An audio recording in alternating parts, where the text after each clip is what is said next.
Hello बच्चों, let's read the question. Question कह रही है कि बॉन्ड ऑर्डर जो होता है वो नॉर्मली आपको आइडिया देता है stability of a molecular species का, right. All the molecules with H2 Li2 and B2 have the same bond order yet they are not equally stable. उनका स्टेबिलिटी ऑर्डर बेसिकली आपको यहाँ बताना है कि क्या होगा। सो बच्चों, एक चीज आपको यहाँ पे समझनी होगी कि मुझे यहाँ पर स्टेबिलिटी ऑर्डर की बात करनी है, तो की कॉन्सेप्ट देखते हैं इस क्वेश्चन का। देखो, नो डाउट आपका जो बॉन्ड ऑर्डर होता है वो आइडिया देता है stability of a molecular species का। बट हमारे पास जो एक स्टेबिलिटी फैक्टर जो और होता है वो होता है कि हमें देखने होते हैं एंटी बॉन्डिंग इलेक्ट्रॉन्स। आपके पास क्या होता है कि एंटी बॉन्डिंग इलेक्ट्रॉन से हमारे पास जो स्टेबिलिटी होती है वो इनवर्सली प्रोपोर्शनल होती है। जिस मॉलिक्यूल में जितने ज्यादा एंटी बॉन्डिंग इलेक्ट्रॉन्स होंगे उनकी स्टेबिलिटी जो होगी उतनी ही कम होगी। सो जितने कम एंटी बॉन्डिंग इलेक्ट्रॉन्स होंगे उतनी ज्यादा आपकी क्या होगी, स्टेबिलिटी बढ़ जाएगी, राइट। एंटी बॉन्डिंग इलेक्ट्रॉन ज्यादा, स्टेबिलिटी कम। एंटी बॉन्डिंग इलेक्ट्रॉन कम, स्टेबिलिटी आपकी क्या होगी, ज्यादा होगी। ये बात आपको यहाँ पर समझनी है।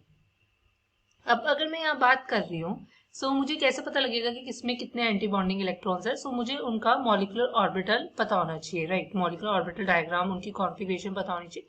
जैसे H2 के केस में क्या होता है कि ये H2 की एटॉमिक ऑर्बिटल्स होंगी, मतलब दोनों हाइड्रोजन के एटॉमिक ऑर्बिटल्स, राइट। और आपको बताइए कि हाइड्रोजन के केस में तो हमारे पास क्या होता है कि सिर्फ और सिर्फ 1s ऑर्बिटल्स होती है। तो ये सिग्मा 1s है, ये सिग्मा स्टार 1s है, फाइन। सो ये इसकी 1s ऑर्बिटल्स है। सो टोटल इलेक्ट्रॉन्स हाइड्रोजन में एक ही होता है, H2 में 2 इलेक्ट्रॉन्स हो जाएंगे। सो H2 के केस में सबसे पहले आपको बताइए कि लोअर एनर्जी ऑर्बिटल्स फिल होंगी। सो मेरा सिग्मा 1s फिल होगा। सो इसमें से 2 ही इलेक्ट्रॉन्स हैं, मतलब एंटी बॉन्डिंग में एक भी नहीं है। अब अगर मैं बात करती हूँ यहीं पर हमारे पास क्या है नेक्स्ट आपका, अगर मैं देख रही हूँ हमारे पास क्या है, आपका B2 है और आपके पास क्या है, Li2 है। अगर मैं बोरोन की बात करती हूँ तो बोरोन में टोटल क्या होते हैं, आपके पास 10 इलेक्ट्रॉन्स होंगे। एंड यहीं पर लिथियम में क्या होंगे आपके पास, लिथियम में हमारे पास होंगे टोटल 6 इलेक्ट्रॉन्स।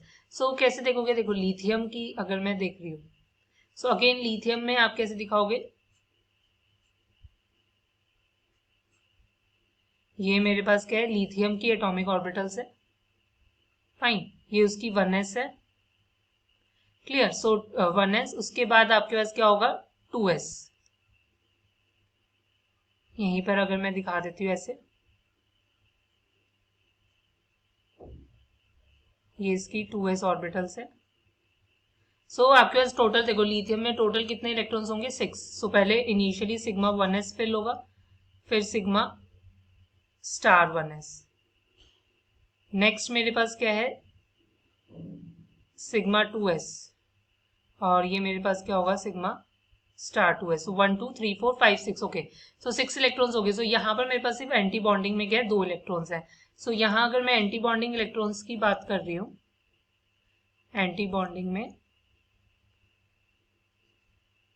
इलेक्ट्रॉन्स की बात कर रही हूँ, सो लिथियम 2 का केस है और हमने हाइड्रोजन 2 का केस कर लिया। लिथियम 2 में 2 है और हाइड्रोजन में मेरे पास 0 है। अब मेरे पास क्या बचा, आपका B2। क्योंकि अब यहाँ पर बात करती हूँ उसका, अगर ऑर्बिटल डायग्राम बनाऊंगी, सो वो कैसे दिखाओगे, देखो अगेन 1s, राइट। ये सिग्मा 1s में 2 इलेक्ट्रॉन्स, फिर आपका क्या है, सिग्मा स्टार 1s में 2 इलेक्ट्रॉन्स। टोटल आपके पास यहाँ पर कितने होंगे, 10 इलेक्ट्रॉन्स, क्योंकि एक बोरोन में 5 इलेक्ट्रॉन्स होते हैं, राइट। ये 2s ऑर्बिटल्स है। इसमें आप कैसे दिखाओगे, आपके पास क्या होगा यहाँ पर, अगर मैं बात करती हूँ,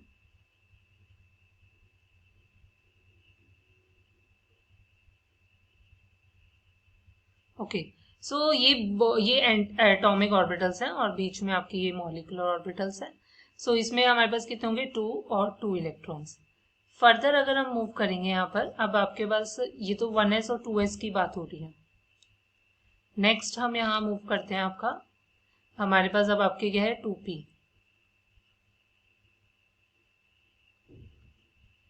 राइट। सो इस टाइप से दिखा दोगे।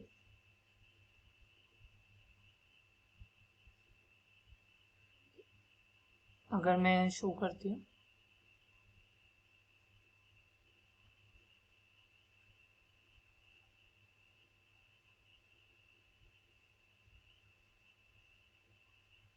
सो यहाँ पर आपको समझना होगा,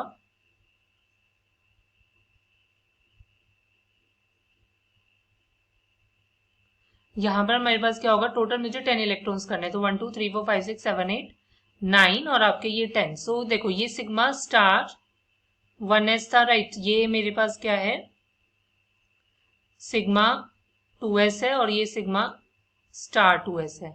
यहीं पर अब आपके पास यहाँ पर क्या होगा, अगर मैं बात करती हूँ, सॉरी यहाँ पर हमने एक मिस्टेक कर दी है। आपके पास यहाँ पर क्या होता है, क्योंकि यहाँ sp मिक्सिंग नहीं होती है, सो यहाँ पर ये पाई ऑर्बिटल्स रहेंगी आपके यहाँ पर।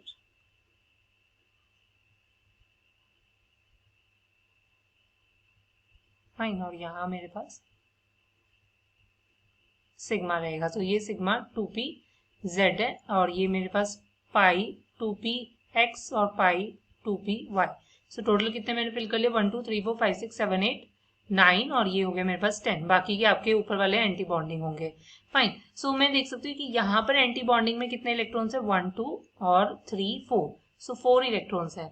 सो Be2 के केस में मेरे पास, सॉरी बोरोन के केस में मेरे पास क्या है, 4 इलेक्ट्रॉन्स है। सो जैसे जैसे एंटी बॉन्डिंग इलेक्ट्रॉन्स बढ़ेंगे आपकी स्टेबिलिटी जो होगी वो आपकी क्या होगी, कम होगी। सो अगर स्टेबिलिटी आपकी क्या होगी, कम होगी, सो मतलब कहने का मतलब है कि स्टेबिलिटी ऑर्डर क्या होगा कि B2 की सबसे कम आपको देखने को मिलेगी, मतलब Li2 की सबसे ज्यादा, सॉरी H2 की सबसे ज्यादा होगी, H2 की सबसे ज्यादा होगी, फिर आपका Li2 और सबसे लीस्ट आपकी क्या होगी, B2 की, राइट। सो ये आपका क्या है, करेक्ट ऑर्डर जो है वो आपको यहाँ पर स्टेबिलिटी का आपको देखने को मिलेगा। So this is your final answer. Hope you understand it well. Best of luck. Thank you.